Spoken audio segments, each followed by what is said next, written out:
Welcome everyone, Joe with ECRM at our beauty sessions in Dallas. And with me, once again, is Chithra Kannan from Centrick. We've actually done a video a little while ago when she was fairly new to ECRM and Range Me, and she's had a lot of success. And what I want to really get into today is we're going to talk about some of the successes, but what's even more important is the less glamorous behind the scenes things that happen in the process from the meeting through the onboarding, whether it's online to a marketplace or actually on the shelf. So thanks for joining us. And before we get into that, give everybody a little overview of Centrick and your experience with ECRM arrangement. Hi everybody. So about Centrick, we, as I was saying, the idea came from a couch and launched in 2023. It is like a skincare, and now we have till baby care. That's another story. We have more than 40 SKUs. So it's chasing something that is different, unique is how it's all started. Like clean, natural, and whatever the world needs currently and whatever is in. I'm not chasing the trend because trend is something that is short-lived. But in that trend, what we could able to sustain is what Centrick is. And 2023 and from 2024, 2023 around November, December is when I started with Range Me, and 2024 is when I started meeting with the buyers through ECRM. And I'm telling you, without ECRM, whatever I have to give back for Centrick is ECRM, and I'm super happy to share that because it's always giving that credit is what is so needed. So where our Centrick is today is cause of ECRM, and thank you for that. Well, we appreciate that, and it's been great to see how much growth you've had because you've either onboarded or you're in the process of onboarding with like 9 different. Yes, more than that, definitely. I would say it's like some we are already on it, right? Like off bat, right from our first meeting, where top retailers we have onboarded and we are already doing business more than 1 to 2 years now. And then some are in the process of onboarding. When we wanted to just take a little deeper dive, things doesn't come overnight. It's you got to learn to be patient, and the connection matters. As I was saying in my prior interview, this is a good platform to connect both who you're meeting, the retailers, and then it is the one-on-one connection happens there. But after that, there are so many things, and that is what an important piece is. We don't want it to do too little, nor we don't want it to do too much. That is a very main factor. Because you're meeting those retailers, you don't want it to keep on following up with them every now and then. Hey, what happened? You needed to give that space because you are not the only one they met. But at the same time, you have to make sure that you are also been there, and then you needed to constantly say that you are in the limelight, you are growing, you are introducing, and you needed to know that interval's right. So from my perspective, like how I do, it's like I don't just say hi and then ghost myself. You don't want it to do that. At the same time, you don't want it to constantly ping every week or two to say, hey, any update. You don't want to do it. Give yourself a good break. The way I do it is like whenever there is a new SKUs being added, so I will reach out to them. Hey, I'll say very nice to meeting, and then this is what it is, and this is what the latest update from our side. Are you guys interested? Are you ready? And most of the time, when they say interested is when we will be taking the step forward, or they would say future consideration, or from your meeting that you happened in place, you do know that vibe and stuff. So many things changes from both ends. From their side, today that buyer could be moved out, and then there will be a new buyer coming in. So if you have a constant touch with them, they would say, hey, I'm moving, but this would be the new buyer in place. So you will get that contact, which is important. And the way I do it is like if it is a holiday time, like say for New Year, we would just send a new message. We would say, this is who we are, we met. So they would remember you and your brand. And that's where the connection built. And as I was saying, if it's something that is going in store, it is a long process. You don't go in store on day 2 or day 3 or in 2 months. It's a long process journey. In many cases, whatever connection I have built in 2024 January, it's paying now with that constant connection. So we're talking could be a year, 18 months 2 years Yes. from the time of that first meeting. And that's really important, especially for new brands that are doing this for the first time. It's really important for them to understand that this is a long process. Don't get me wrong, there are some times when you're the right time, right place, and they need something Yes. that you have right at that moment. But you might meet with a buyer and maybe they just put in some new brands in your category.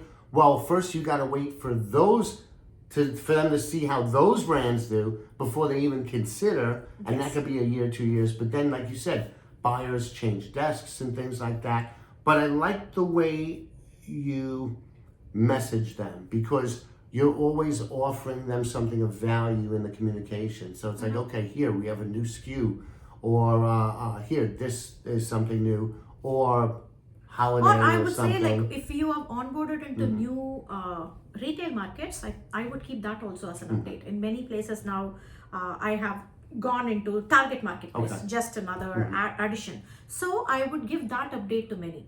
So because target marketplace is a valuable retailers. So if I'm in there, obviously I'll say, hey, recently this is my update, this is what's happening. And don't get me wrong, it's not always 18 months or 24 months or not that. There are short wins too. Sometimes when they are looking for something new and innovative, or you have that, it would be right off the bat. Within your first meeting, it would happen. And I have had such wins as well. But in some places where there are so many brands, but with that constant follow-up, and you have to prove it too. As I said, there are many new skincare or new brands will come here and then it will disappear in 1 year. So they also wanted that time to see how your brand is growing, what the feedbacks are, whether they are customers, repeated customers, whether you're going to withstand all the trends. They also wanted to know. And when you prove that, yes, they would be working. So you build up that trust. You want to make sure they want to know that you're going to be around next year and the year after. And especially you probably face that a lot since you only launched your brand in 2023. Yes. You had to get that trust built up, and now you have some of those that validation. Some people have onboarded you. That proves to the other retailers that, hey, this is a legitimate business. Yes, and through ECRM, I have to say it's some marketplace, and then some I have done onboarded in store. In between that, there are a lot of bulk orders I have finished too. Like there are different stores that the wholesale distributors and stuff. So I have got a couple or more purchase order through ECRMs to fulfill those bulk orders as well. Gotcha. So different things, different levels, different processes. It's just marketplace, it's just the wholesale, and then it is just the retailers in store. I have pretty much covered it all. Well, yeah, talk about that too, because a lot of times these larger retailers where they do have an e-commerce platform, they're going to start you off there. Then they're going to start you off in-store, maybe local, and then build it up from there. Yeah. What have you experienced along those lines? What I have experienced is like, again, knowing who they are, the trust. So especially in today's meeting, this is ECRM gave me the platform. They met me through ECRM, and this time buyers, they themselves wanted to meet me.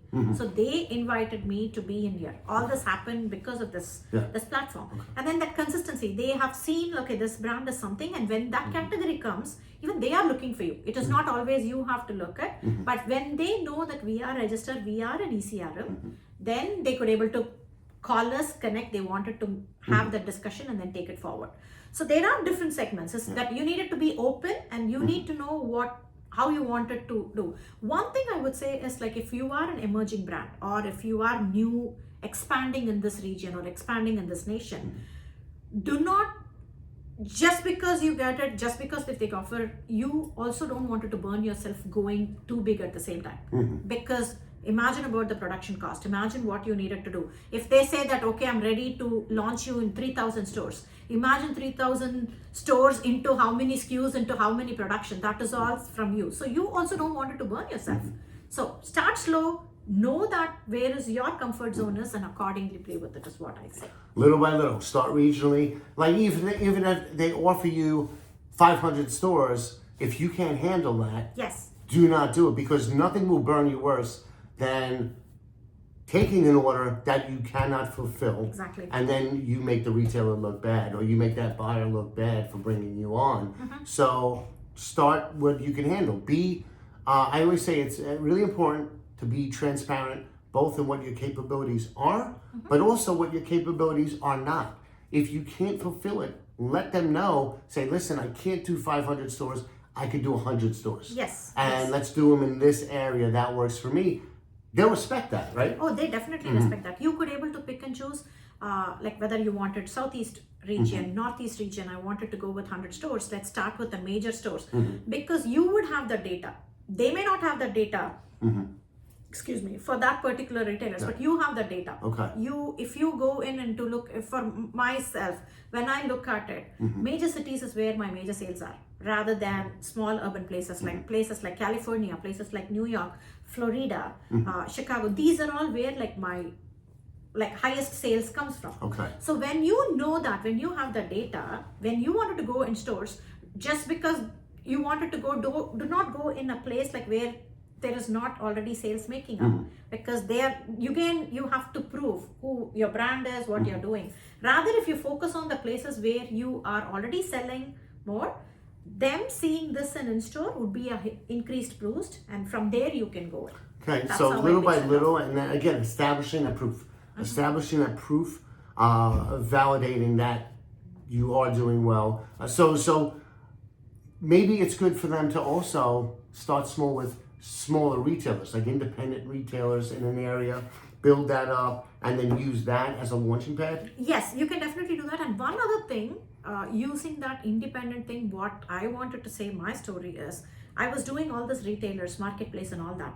Seeing it, we are in CVS.com. So we being there, those plant stem serum and all that, they did put in a review, like how the Skin Centric is helping them to take their scars away, one of the cancer patients said. Seeing that, we did go into the health outlook. They wrote a cover article about Skin Centric, how the patients are thinking the skincare is helping them post-surgery.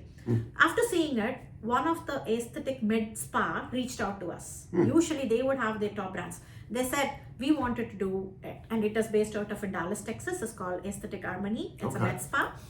So they said, we wanted to have Skin Centric in it. We wanted to see. And then they did do the trial version.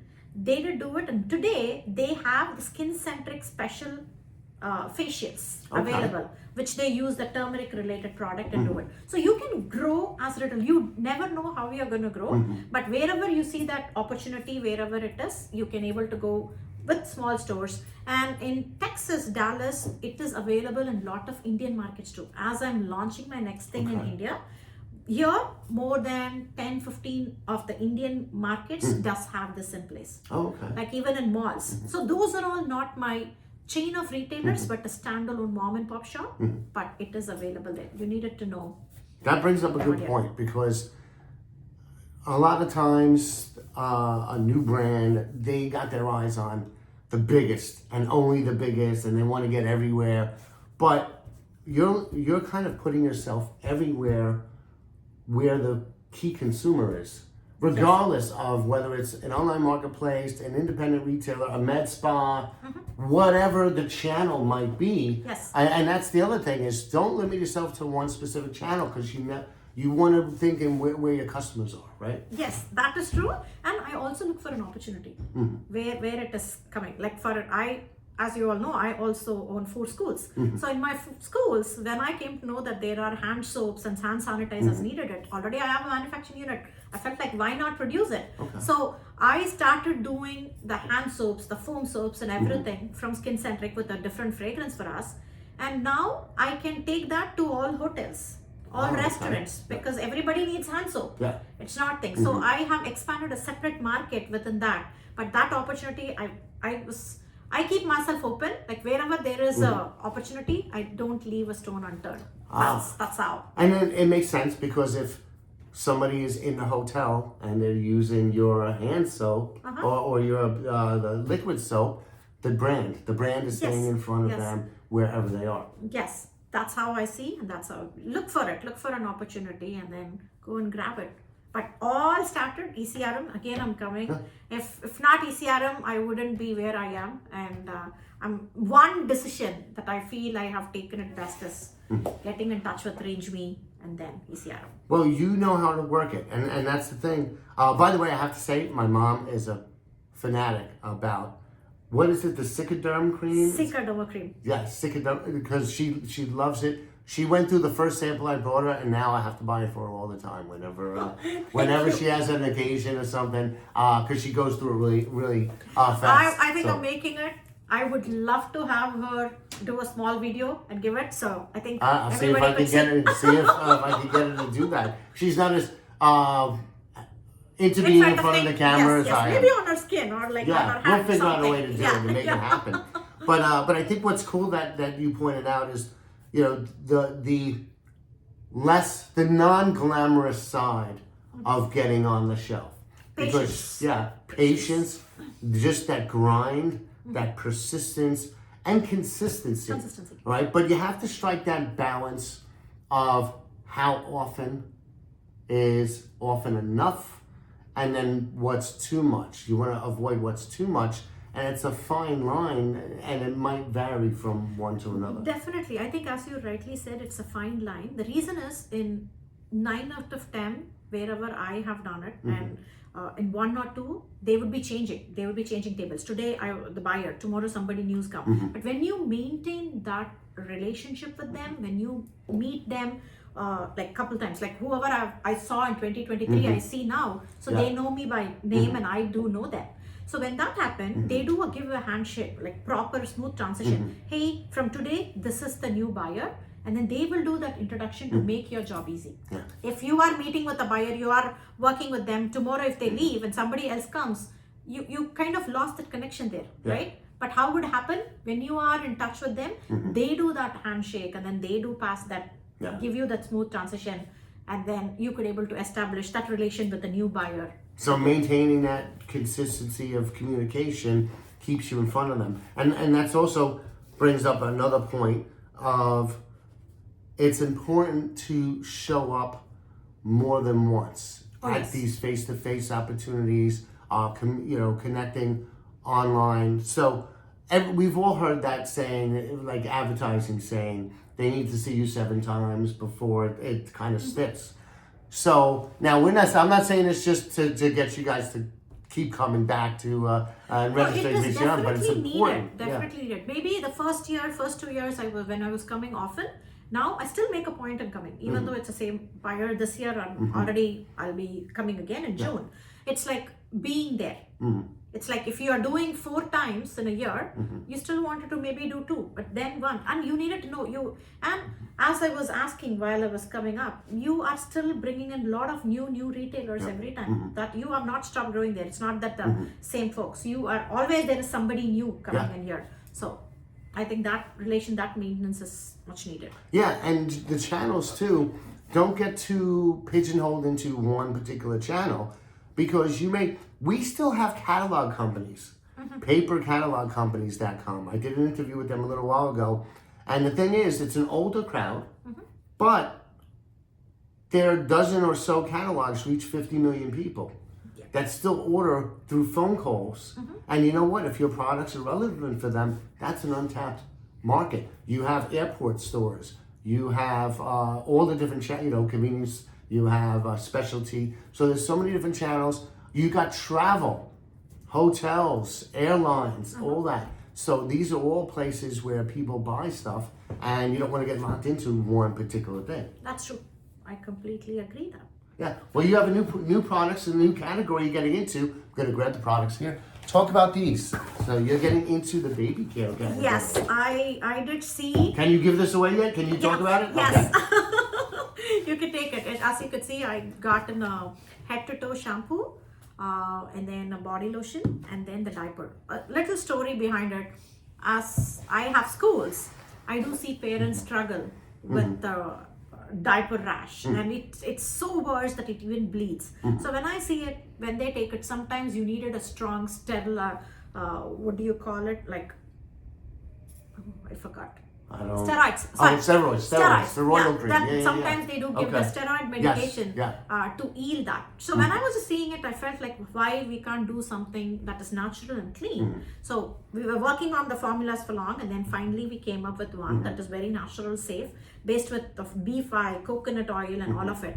And I have seen parents say, "What is this diaper rush cream?" Because they do apply that and then diaper and then take it, it's not there. Okay. And it's very smooth, it is very very thing. So what we started doing it is like, if any new baby enroll in our care, we give this as a gift hamper for them. So that is something we started giving it, and this is new. We are launching, we did a soft launch, but it would be launched and it is going to be available in cvs.com, I think from next month. Already got it, and that's an easy thing, right? Like you already established that relationship.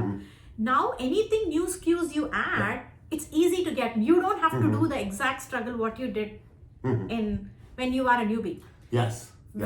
Getting you the first SKU is a because hard now one. they trust you. They you get trust in, you. and then you get in, and then you deliver on your promise. You get Yes. in, you maintain the inventory, you deliver on the promos and all that. So now they know, okay, you don't have to go over that again. They already know. Now it's just And it is okay with the different categories. I did go with my skin. Then air, they did welcome me. Now it is like a body care, they did welcome. Of course, it was part of skincare, so they did. But now I launched my baby care, they still welcome me and they onboarded. It's not that, okay, you needed to start this all over again. They never said. They said, okay, go ahead. Onboarded, we are ready to go. That's how it is. It just opens doors. Okay. Doors And I think it was really cool what you did by including it in the packages in the schools. Yes. Because again, that's being creative. Find out where your customers are, wherever that is, and that's where you want to touch them. So now they're getting introduced to your product right away at the point where it matters most. Yes, and I'm telling you, current parents, they needed something clean. It's not just everybody have moved to it, and even for their babies, that's what they are looking for. And I think it's very cool. We designed it in such a way that where it is attractive packaging for them. It does. It looks like something that you would see in the school. In the stores. Yeah. Now you may, even if you don't own a school yourself, you can still reach out to now. So these are learning like these are daycare centers or yes, learning academies. We are from what 6 ages? weeks. 6 weeks babies to 13-year-old. Okay, all right. So it covers a wide variety. Wide You can range. make a wide variety of products Yes. for that. So, but yeah, if you don't necessarily own one of those, you reach out to local ones, and that's a way you can get your skin, your baby, and hair care products. Yes, I always look for what next. Yeah. And then that's where we are here today. Awesome. All right. So, any final advice to new brands, considering technically you're a new brand yourself, right, from 2023, but you accomplished so much. So, someone who's getting into the game right now, new entrepreneur, new brand owner, what would you recommend? First is believe in yourself, believe in your product. And when you do that, I think meet the right people. It is all about right time at the right place. And that both thing can be easy when you have platforms like Reach Me and ECRM, where you are going to know who you're going to meet with. If you have a best pitch in place, do your homeworks right, as I was saying. Prepare your best pitch, make sure how you stand out. And one thing I wanted to say, it is not always about you guys. That is something I say. It's like what does it matters to me? I needed to get it to store. Do not come in one-sided thing. It is always try to come up with like what is it for them? Why they should have you in store. You needed to come up with that story as well. It is you have to put it present in a way, no matter whether it is an investor or it is a retailer, buyers. You have to put it in a way, it's like what is it for it? It is like a win-win situation.